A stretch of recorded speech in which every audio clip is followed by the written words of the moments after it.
Hay millones de cubanos viviendo fuera de la isla, muchos en Estados Unidos, muchos en España, muchos en Europa, y muchos de ellos hicieron algo extraordinariamente difícil. Reconstruyeron su vida desde cero en un país que no era el suyo. Crearon empresas, construyeron patrimonio, aprendieron a operar en economías abiertas, competitivas, exigentes, y muchos tienen algo en común, guardan algo muy profundo por Cuba, no necesariamente quieren volver para vivir, pero sí para construir, para invertir, para ser parte de algo que todavía no pasó, pero que muchos sienten que va a pasar. Ahora, la pregunta más interesante no es política, la pregunta más interesante es económica. ¿Qué pasaría con Cuba si cambiaran las reglas institucionales? ¿Qué sectores explotarían primero? ¿Qué rol podría jugar la diáspora? ¿Y por qué potencias como Estados Unidos, China, Rusia miran a Cuba con una atención que no se explica solo por el tamaño de su economía? Hoy vamos a ver Cuba de una forma distinta, no desde el pasado, no desde la ideología, sino desde algo mucho más interesante, su posible futuro económico. Y para hacerlo bien, vamos a mirar tres cosas al mismo tiempo: la situación real de hoy, con datos que no se pueden discutir, los activos estratégicos que hacen que el mundo no pueda ignorar esta isla,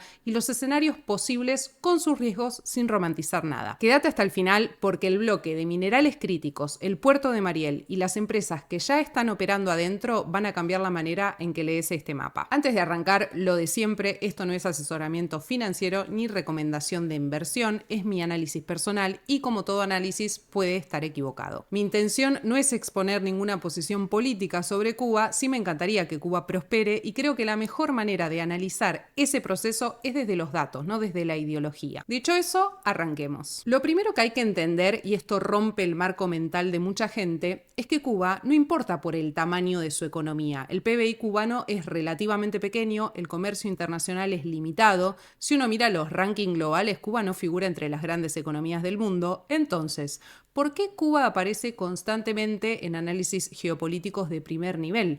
¿Por qué Estados Unidos lleva 60 años obsesionado con la isla? ¿Por qué China lleva 2 décadas metiendo dinero ahí? ¿Por qué Rusia mantiene vínculos aunque ya no pueda bancarlos? La respuesta tiene dos partes. La primera es la geografía. Cuba está a 150 kilómetros, unas 93 millas de Florida, menos de una hora de avión de Estados Unidos. Pero no solo eso, Cuba está ubicada en el centro geográfico de uno de los nodos de tráfico marítimo más importantes del hemisferio occidental, entre el Golfo de México, el Caribe y las rutas que conectan el Atlántico con el Canal de Panamá. En geopolítica existe una idea simple pero poderosa, y es que los países no valen por lo que producen solamente, también valen por dónde están, y Cuba tiene algo que no se puede replicar: su ubicación. La segunda razón por la que Cuba importa son sus recursos minerales estratégicos. De eso vamos a hablar en detalle más adelante. Cuba no es pobre en geografía, Cuba no es pobre en recursos, Cuba no es pobre en cultura. Lo que Cuba tuvo durante décadas es una estructura económica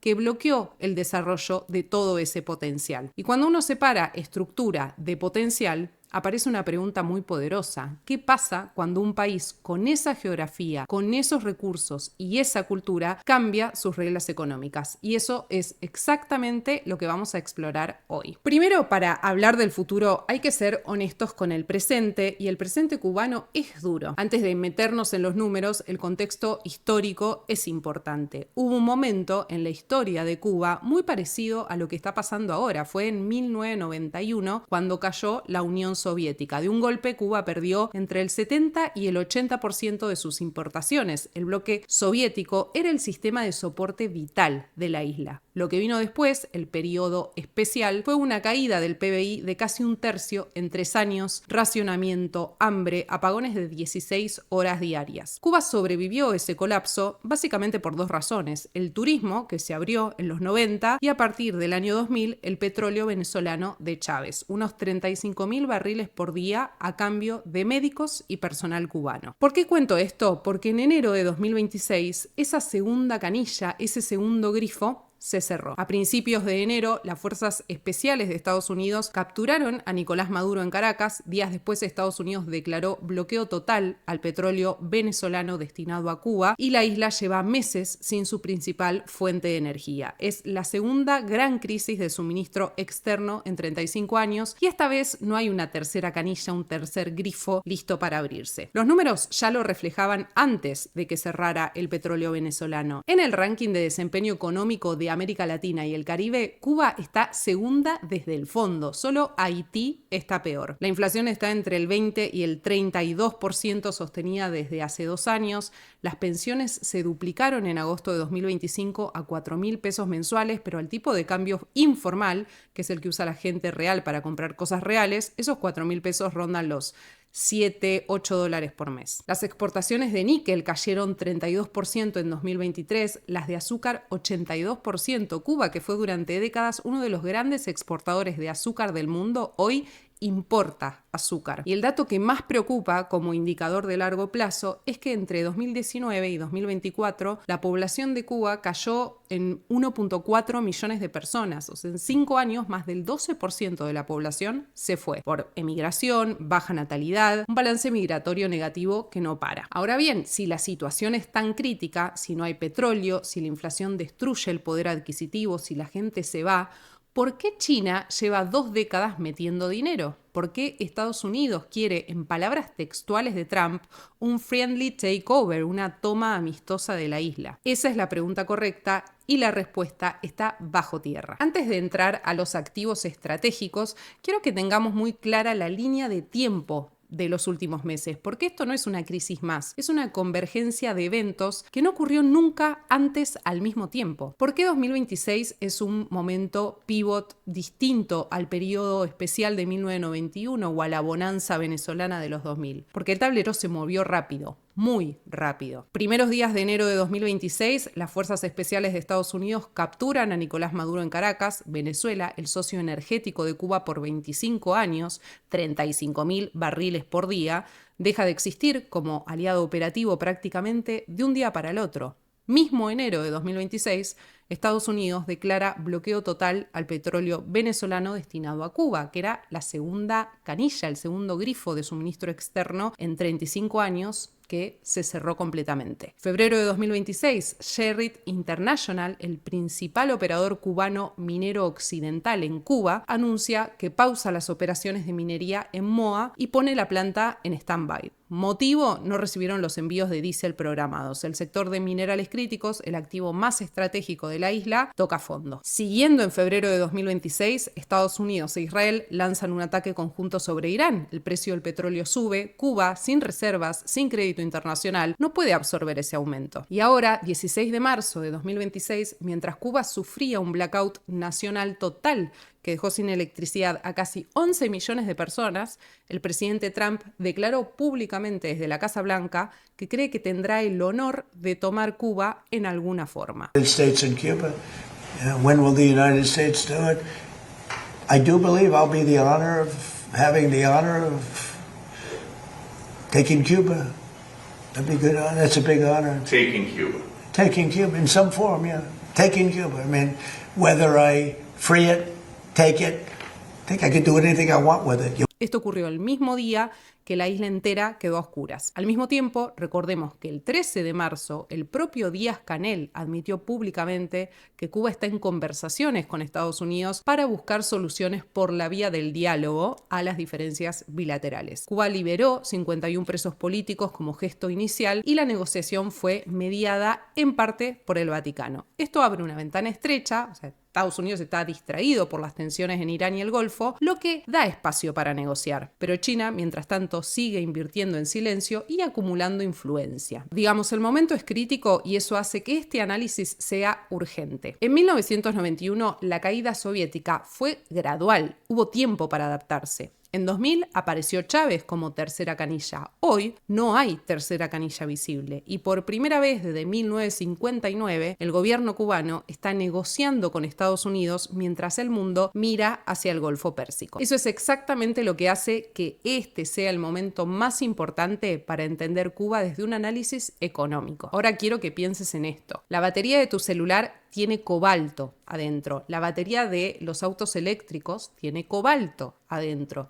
Los sistemas de propulsión de los aviones militares tienen cobalto adentro. Las aleaciones de alta temperatura de los motores de jet tienen cobalto adentro. Y Cuba tiene una de las reservas más grandes del mundo de cobalto, 500.000 toneladas confirmadas, lo que la ubica en el top 5-6 global. Para tener referencia, Congo, Kinshasa, tiene 6 millones de toneladas, Australia alrededor de 1.7 millones, Indonesia 800.000. Bueno, Cuba está en esa liga. Las reservas están concentradas principalmente en Moa, en el oriente de la isla. Ahora vamos a lo que hace único al cobalto cubano en 2026. A diferencia del congoleño o del indonesio, el cobalto cubano no está ligado a conflictos armados ni a trabajo infantil masivo. Y ese punto es cada vez más crítico para empresas con compromisos ESG en Europa y Estados Unidos. Los compromisos ESG son las promesas que hacen las grandes empresas y fondos de inversión de operar de forma responsable con el medio ambiente, con las personas, con una buena gobernanza. Una armadora alemana que necesita cobalto para sus baterías de vehículos eléctricos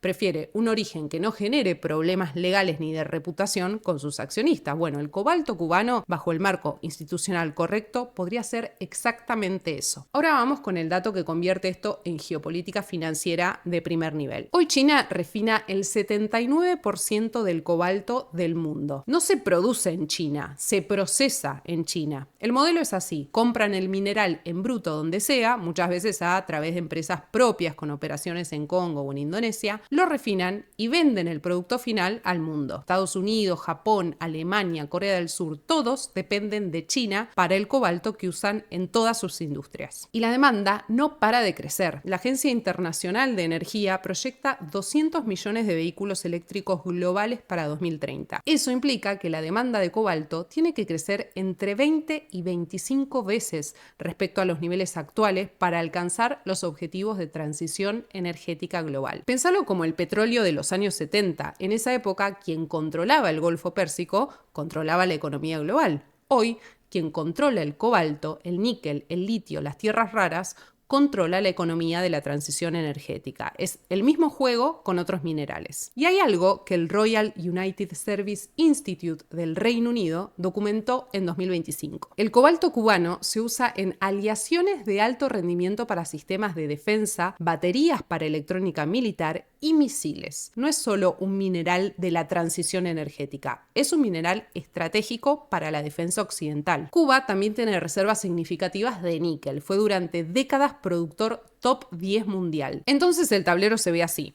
Estados Unidos necesita cobalto fuera de la cadena china, Cuba tiene cobalto de origen limpio, Cuba está a 150 kilómetros, menos de 100 millas de Florida, y China ya está dentro, reestructurando deuda y construyendo infraestructura energética. ¿Entendés por qué ninguna potencia puede ignorar esta isla? Cuando la mayoría de la gente piensa en Cuba, piensa en turismo, playas, La Habana Vieja, mojitos, pero desde el punto de vista del capital global, hay un activo que podría ser mucho más importante y casi nadie lo está analizando: el puerto de Mariel. Mariel no es solo un puerto, es en términos técnicos una de las terminales de contenedores más modernas de toda América Latina. 700 metros de muelle, 17 metros de profundidad, 4 grúas Super Post Panamax, capacidad diseñada de 820.000 contenedores de 20 pies por año, con infraestructura planificada para llegar a 3 millones. En 2023 completó el dragado que le permite recibir los buques Neo Panamax, que son los más grandes del comercio marítimo moderno. La terminal está a 45 kilómetros de La Habana y es operada por PCA Internacional, la empresa de Singapur que en 2025 manejó un récord global de 105 millones de contenedores, un 5% más que el año anterior, consolidándose entre los 5 principales operadores portuarios del mundo. En otras palabras, PCA no opera en puertos que no tienen potencial real. ¿Por qué esto importa más allá de la infraestructura? Porque Cuba está ubicada justo en el centro de varias rutas marítimas clave, entre el Golfo de México, el Caribe y el acceso al Canal de Panamá. Geográficamente, Mariel podría transformarse en un hub logístico regional, algo parecido a lo que Panamá logró construir alrededor del canal o lo que Singapur construyó en Asia. Un puerto eficiente no solo mueve contenedores, atrae zonas industriales, almacenamiento, manufactura ligera, servicios financieros, seguros marítimos. El efecto multiplicador es uno de los más documentados en la historia económica del siglo XX. Pero acá viene el dato que es fundamental para ser honesta con ustedes. Hoy Mariel opera muy por debajo de su capacidad diseñada, alrededor del 40% en años recientes, y la crisis energética de 2026 no mejoró esta cuestión. ¿Por qué? Por dos razones concretas. Primera, el embargo de Estados Unidos tiene una cláusula específica que es que cualquier buque que toque puerto cubano no puede entrar a aguas estadounidenses durante 6 meses. Eso elimina a los grandes armadores del mundo porque ninguno va a sacrificar el acceso al mayor mercado del Atlántico Norte. Segunda, la economía cubana no genera suficiente volumen de carga doméstica para justificar la infraestructura. Pero la pregunta correcta no es si Mariel es relevante hoy. La pregunta correcta es qué pasa con Mariel el día que se levante ese embargo. Porque si se levanta, los buques Neo-Panamax pueden escalar Cuba en su ruta entre el Atlántico Norte y el Golfo de México. Cuba pasaría de ser un punto muerto logístico a ser un nodo natural del comercio regional. Y la infraestructura ya existe, la geografía ya existe. Lo que falta es el marco institucional. Eso fue lo que transformó a Panamá, fue lo que levantó a Dubái. Cuba tiene la geografía, tiene la infraestructura. Lo que no tiene todavía es el acceso al sistema global. Antes de seguir con los sectores concretos, las empresas que ya están operando adentro y el rol de la diáspora, si este análisis te ayuda a ver Cuba de una manera diferente, suscríbete al canal, dale like al video, me ayuda mucho a seguir produciendo este tipo de contenido. Ahora sí, vamos a lo concreto. Cuando un país pasa de una economía cerrada a una economía abierta después de décadas de restricciones, la historia económica muestra que ciertos sectores crecen primero. Siempre, no es magia, es estructura. El primero es infraestructura básica, y acá hay algo que vale la pena decir con claridad. Cuba tiene carreteras que en muchos tramos están en estado crítico. La red vial fue construida en su mayor parte en los años 50, en los años 60, y no recibió la inversión de mantenimiento que necesitaba en todas las décadas siguientes. Eso no es solo un problema de transporte, es un multiplicador de todos los demás problemas económicos. Un productor agrícola que no puede sacar su cosecha al mercado porque la carretera está destruida es productividad perdida. Un hotel que no puede conectar al turista con el interior de la isla es ingreso turístico que nunca llega. La infraestructura vial siempre fue uno de los primeros sectores en recibir inversión en proceso de apertura. Pasó en Vietnam, pasó en los países del este europeo post-1989. Es el primer paso porque todo lo demás depende de que las cosas se puedan mover físicamente. El segundo sector es energía renovable. Cuba tiene algo muy favorable, muchísimo sol. En 2025 arrancó la construcción de 60 parques fotovoltaicos con el objetivo de generar más de 1.000 megavatios diarios. Eso es un salto enorme. En 2022 apenas el 1,5% de la electricidad venía de solar y llegó al 9% en 2025. Sigue siendo insuficiente, pero bueno, la crisis energética paradójicamente crea el mayor incentivo para el salto tecnológico. Muchos países con infraestructura antigua pueden saltar directamente a tecnologías más modernas sin pasar por la etapa intermedia, digamos. Pasó en África con telecomunicaciones y algo parecido puede pasar en Cuba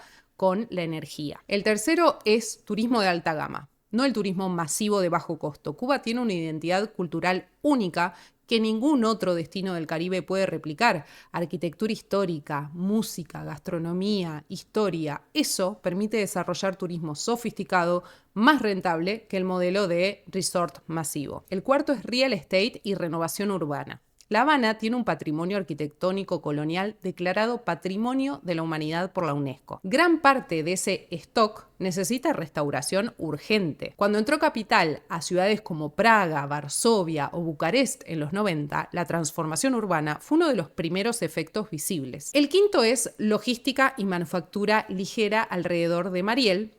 Y el sexto son los minerales estratégicos de los que ya hablamos. Estos 6 sectores no son especulativos, son los que la historia muestra que se activan primero en cualquier proceso de apertura. Y Cuba los tiene todos. Una pregunta que probablemente te estás haciendo en este punto es: ¿hay alguna empresa internacional que ya esté operando en Cuba hoy? La respuesta es sí, y entender quién está adentro y en qué condiciones reales dice mucho sobre dónde está la oportunidad y dónde están los riesgos. La empresa más relevante es Sherritt International. Cotiza en la bolsa de Toronto, es canadiense y tiene una joint venture con el Estado cubano en Moa, justo en la zona de cobalto y níquel. Sherritt ha sido históricamente uno de los principales productores de cobalto refinado del mundo desde esa operación. Pero en febrero de 2026, la crisis de combustible obligó a Sherritt a pausar la minería y poner la planta en stand-by para mantenimiento planificado. El motivo directo: no recibieron los envíos de diésel programados post-bloqueo venezolano. El timeline para reanudar operaciones normales todavía es incierto. ¿Pero qué nos dice esto?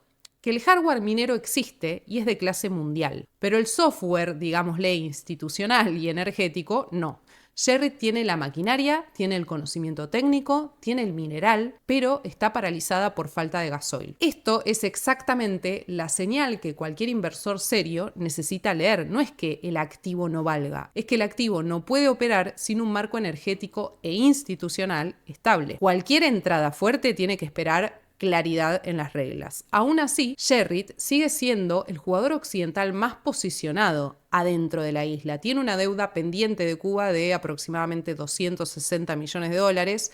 Si esa deuda se resuelve y se estabiliza el suministro energético, el potencial de expansión es real. Pero hoy el foco es retornar a operaciones normales, no crecer. Después, el puerto de Mariel es operado por PCA Internacional de Singapur, uno de los 5 principales operadores portuarios del mundo. PCA puede operar ahí porque Singapur no está sujeta al embargo de Estados Unidos. De hecho, en febrero de 2026, pese a la crisis energética, PCA confirmó continuidad operativa en Mariel. En lo que es energía renovable, China construyó el parque eólico La Herradura 1 de 33 megavatios y tiene varios proyectos de solar en curso. Las empresas chinas son hoy los principales inversores de infraestructura energética cubana. Con respecto al turismo, hay cadenas hoteleras europeas y canadienses operando. Meliá de España tiene presencia histórica bastante significativa. ¿Y qué pasa con las empresas americanas? Bueno, hoy no pueden operar en Cuba por el embargo, pero eso es exactamente lo que crea la asimetría más importante. El día que el marco cambie, hay un mercado entero al que el capital americano no tiene acceso hoy. Y el capital de la diáspora cubana en Miami es el que tiene más incentivo y más conocimiento local para entrar rápido cuando esa puerta se abra. El dato que cierra este bloque es que China tiene comprometidos en Cuba más de 10.000 millones de dólares entre deuda perdonada, 6.000 millones en 2011, y deuda activa en proceso de reestructuración. Eso no es caridad, es inversión estratégica con retorno diferido y es la señal más clara de que el dinero grande ya tomó posición. Ahora quiero hablar de La Habana como oportunidad, porque es un sector que casi siempre se omite en los análisis financieros sobre Cuba, pero que históricamente es uno de los más activos cuando una economía se abre, que es el real estate y la transformación urbana. La Habana, como les dije hoy, tiene un casco histórico declarado Patrimonio de la Humanidad por la UNESCO. Tiene arquitectura colonial del siglo XVI, del siglo XIX, en un estado que mezcla lo extraordinario con lo urgente, porque muchos de esos edificios necesitan restauración ya, o los perdemos para siempre. Eso no es solo un problema de patrimonio, es una oportunidad de inversión con un valor cultural enorme. Cuando entró capital a ciudades como Praga, Varsovia o Bucarest en los 90, una de las primeras transformaciones visibles fue exactamente eso, restauración del patrimonio urbano, hoteles boutiques, gastronomía de autor, renovación de barrios enteros. El turismo cultural y el real estate se retroalimentan siempre. Y Cuba tiene algo que ninguna de esas ciudades europeas tenía en ese momento. Está a 150 kilómetros, menos de 100 millas, de uno de los mercados inmobiliarios más activos del hemisferio, que es Miami.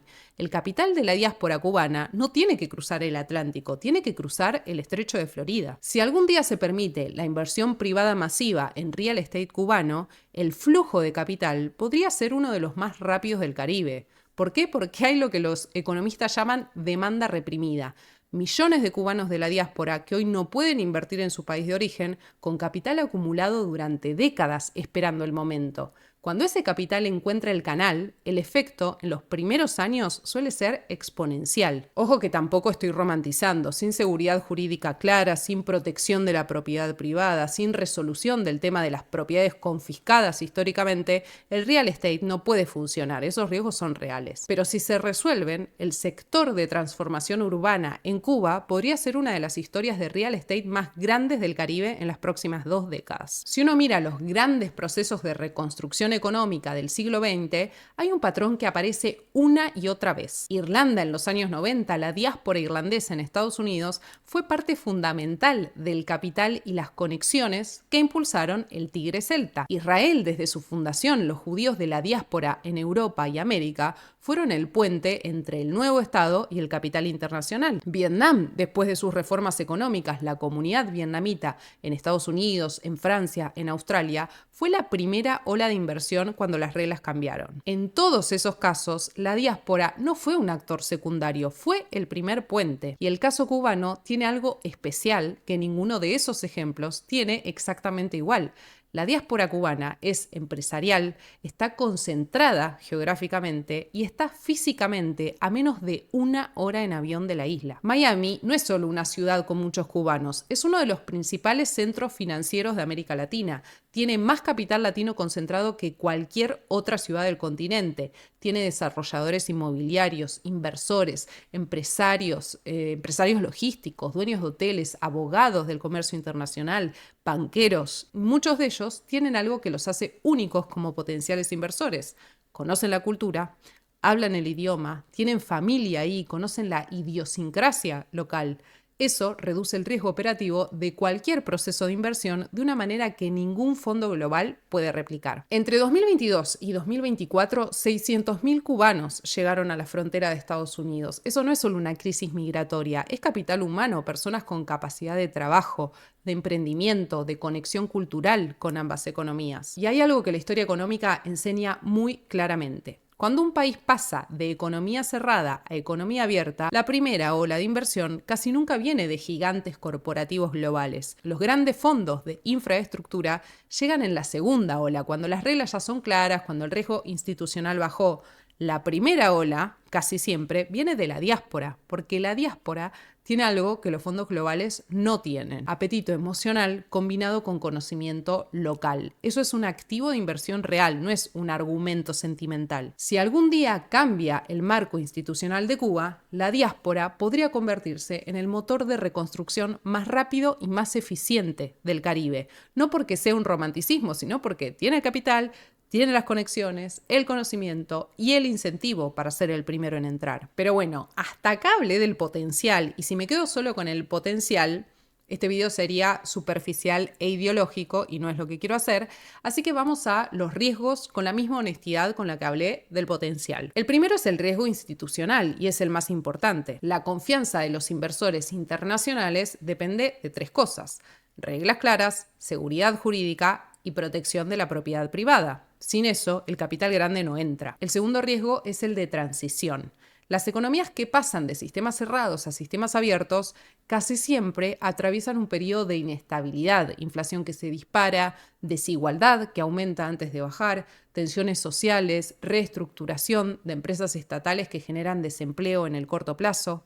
Esto pasó en Europa del Este en los 90, pasó en Vietnam. No es inevitable que sea caótico, pero requiere capacidad institucional para navegarlo y esa capacidad hay que construirla. El tercero es la competencia regional. Cuba no sería el único jugador en el Caribe. República Dominicana tiene puertos que ya manejan más de 2 millones de contenedores de 20 pies. Jamaica tiene logística consolidada. Panamá ya construyó su posición hace décadas. Entonces, un Cuba que abre su economía entraría a un mercado regional con competidores maduros y años de ventaja. El cuarto es el timing. Nadie sabe cuándo ocurre una transición institucional profunda y el capital tiene costos de oportunidad.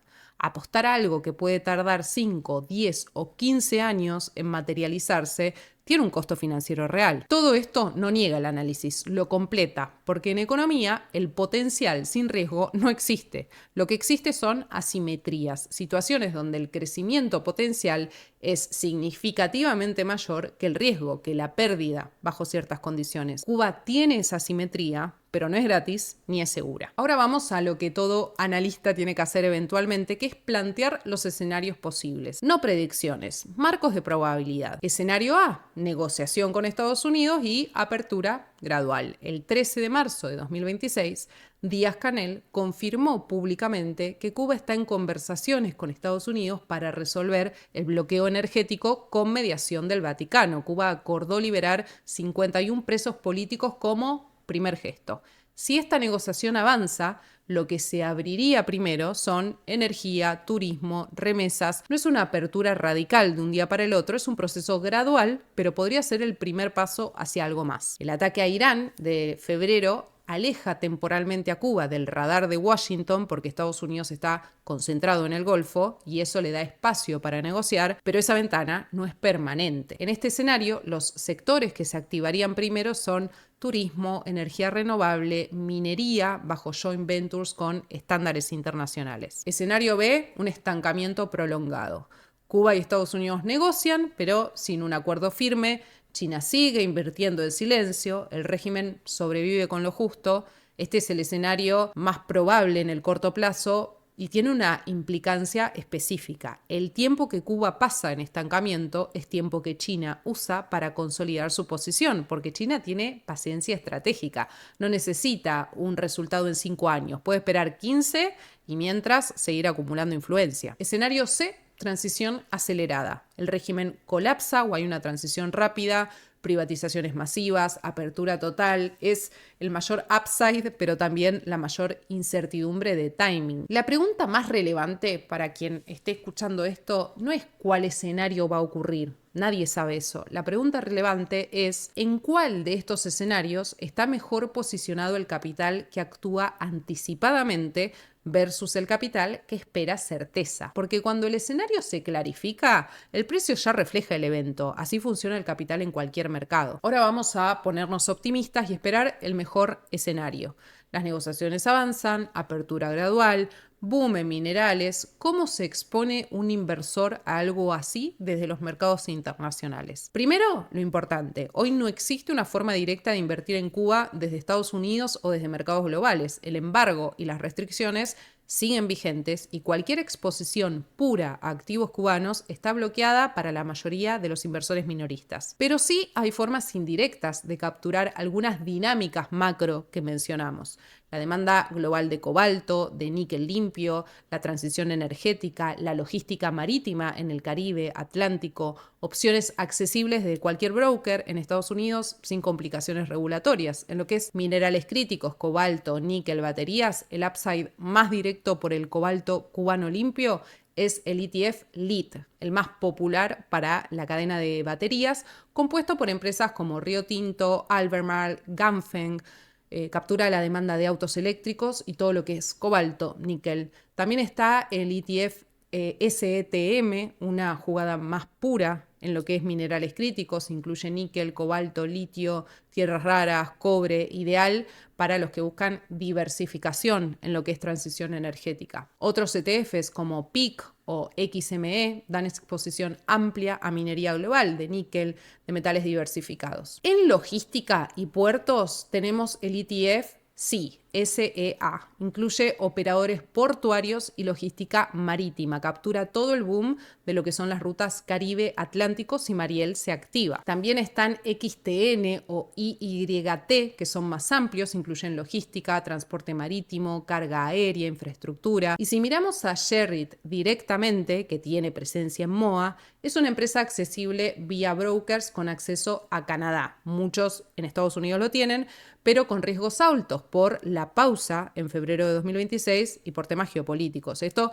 no es recomendación de inversión, es solo cómo algunos inversores conectan tendencias macro con vehículos líquidos y regulados. El objetivo de este análisis no es decirte anda a comprar esto mañana, es mapear cómo se reconfigura el mundo económico. Después cada uno decide cómo posicionarse. Y ahora les pregunto a ustedes, si mañana Cuba abriera completamente, ¿en qué sector invertirías primero? Comenten abajo. Yo lo que sé es que me haría un viajecito porque siempre quise conocer y no tuve oportunidad. Para cerrar, en definitiva, Cuba no es una discusión política del pasado. Cuba es una pregunta económica abierta sobre el futuro del Caribe. Tiene algo que pocos países tienen al mismo tiempo: ubicación geográfica estratégica irrepetible, reservas de cobalto en el top 5-6 mundial sin explotar plenamente, infraestructura logística modernísima en Puerto Mariel operada por uno de los mejores operadores del mundo que está esperando trabajar a plena capacidad. Además, potencial turístico con identidad cultural única y algo que ningún otro destino de inversión en el hemisferio tiene. Una diáspora empresarial enorme, concentrada en Miami, a menos de 100 millas de la isla, con capital, experiencia y un vínculo con el proceso que ningún fondo global puede comprar. Por supuesto que eso no garantiza nada. La historia económica está llena de potenciales que nunca se materializaron por falta de condiciones institucionales. El caso Sherritt de febrero de 2026, la mina de cobalto más estratégica de la isla paralizada por falta de gasoil, es el recordatorio más concreto de que el hardware sin el software institucional no alcanza, pero sí crea algo muy específico, una asimetría, una diferencia grande entre lo que Cuba es hoy y lo que podría ser si cambian ciertas condiciones. Esa es la intención de este video, mapear las estructuras, identificar asimetrías, analizar qué condiciones tendrían que darse para que esas asimetrías se cierren, y eso es lo que intenté hacer hoy. Déjenme en comentarios en qué sector invertirían primero: carreteras, infraestructura básica, minería de cobalto, turismo, real estate en La Habana, logística alrededor de Mariel. Voy a leer sus respuestas. Y si este análisis te ayudó a ver Cuba de una manera diferente, no desde la ideología, sino desde la economía, compartilo con alguien que también merece tener esta conversación. Nos vemos en el próximo video.